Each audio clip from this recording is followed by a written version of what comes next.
Surf travel and adventure means life in all its incarnations, a pursuit which takes us to new spaces and maybe meeting people who are really living at the edge of the world. It's going to South Australia's Streaky Bay at the Eyre Peninsula. It's where isolation has a name, a lovely place rarely shown or known on the surf planet. We visit the local force, the Schmucker family, Jeff and his son Josiah, who have lived there all their lives and dedicated it to the ocean. Before we came along, my father's family came from the centre of the Eyre Peninsula, out in the middle of this peninsula that we're on the coast of, and came out to Streaky Bay to be a fisherman. He was a farmer and a mechanic.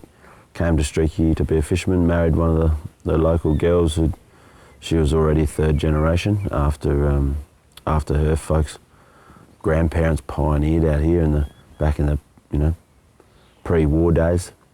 Got us out here. The old man started fishing and made a life on the ocean, and us kids grew up on the ocean.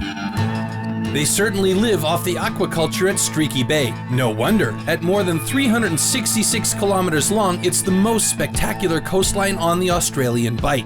I don't think it's the world's best kept secret or anything. It's definitely been out, and one thing that doesn't have in its favour, it's not on the main highway. We're 100 kilometres off the main highway both ways.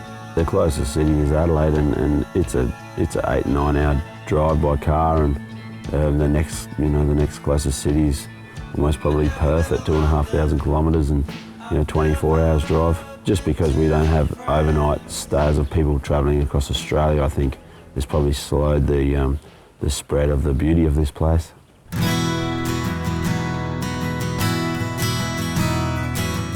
His 19-year-old son Josiah, born and raised in Streaky, really benefits from those rough natural circumstances. I think because it's just so far away from the city, any city, and because it's so sharky and fairly cold, it looks after itself, so that I don't think there's that much of a need for the localism and the threats and stuff that have been going on. Josiah stays humble towards strangers, even if he could risk a fat lip because he's a pro big wave surfer. But at Streaky Bay, you grow up with bigger threats in the water than a few traveling surfers. I've seen over 150 up to 250. I'm not sure. Great whites in my fishing time, and we've come across a lot that we've actually killed in our fishing gear and the incidental catch, and that's been sad. But we're addressing that, and the latest sighting of a great white was only 2 days ago. Some of the young guys were surfing, and thank goodness they had a jet ski, and they saw a great white right by the ski and quickly gathered up the other two guys that were in the water only metres away and got them on the ski and got out of there to safety. So the coast has frequented shark attacks. There's been 3 shark attacks, fatal ones in the last 6 years.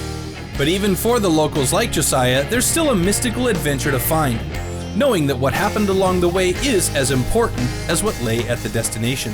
So many just cracks and crevices in the coastline, it takes so long to explore, but I've done a fair bit of exploring and looking for new waves, and just even if I don't find a wave, but I find a real peaceful place and I can just sit down and take a few deep breaths and realise how beautiful it really is, and try and get in touch with my inner self, and you can just sit there and listen to the waves and the wind and the birds, and it's just something different, I don't think you could find that anywhere else.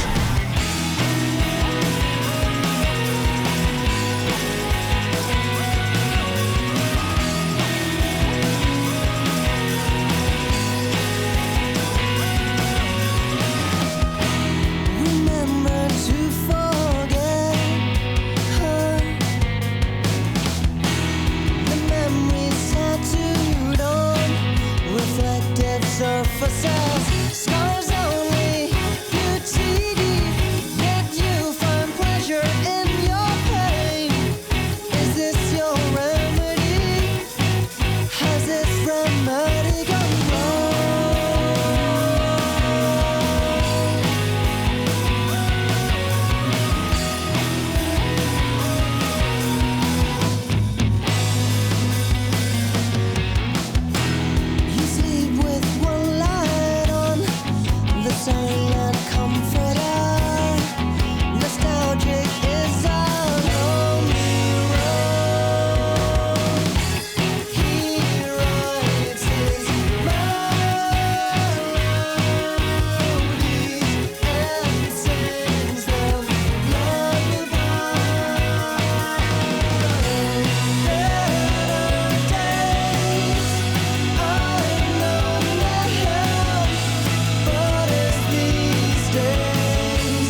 I'd say that's one of the biggest, roundest tube sessions ever undertaken on the West Coast in the history of surfing here, for sure. I was off the hook.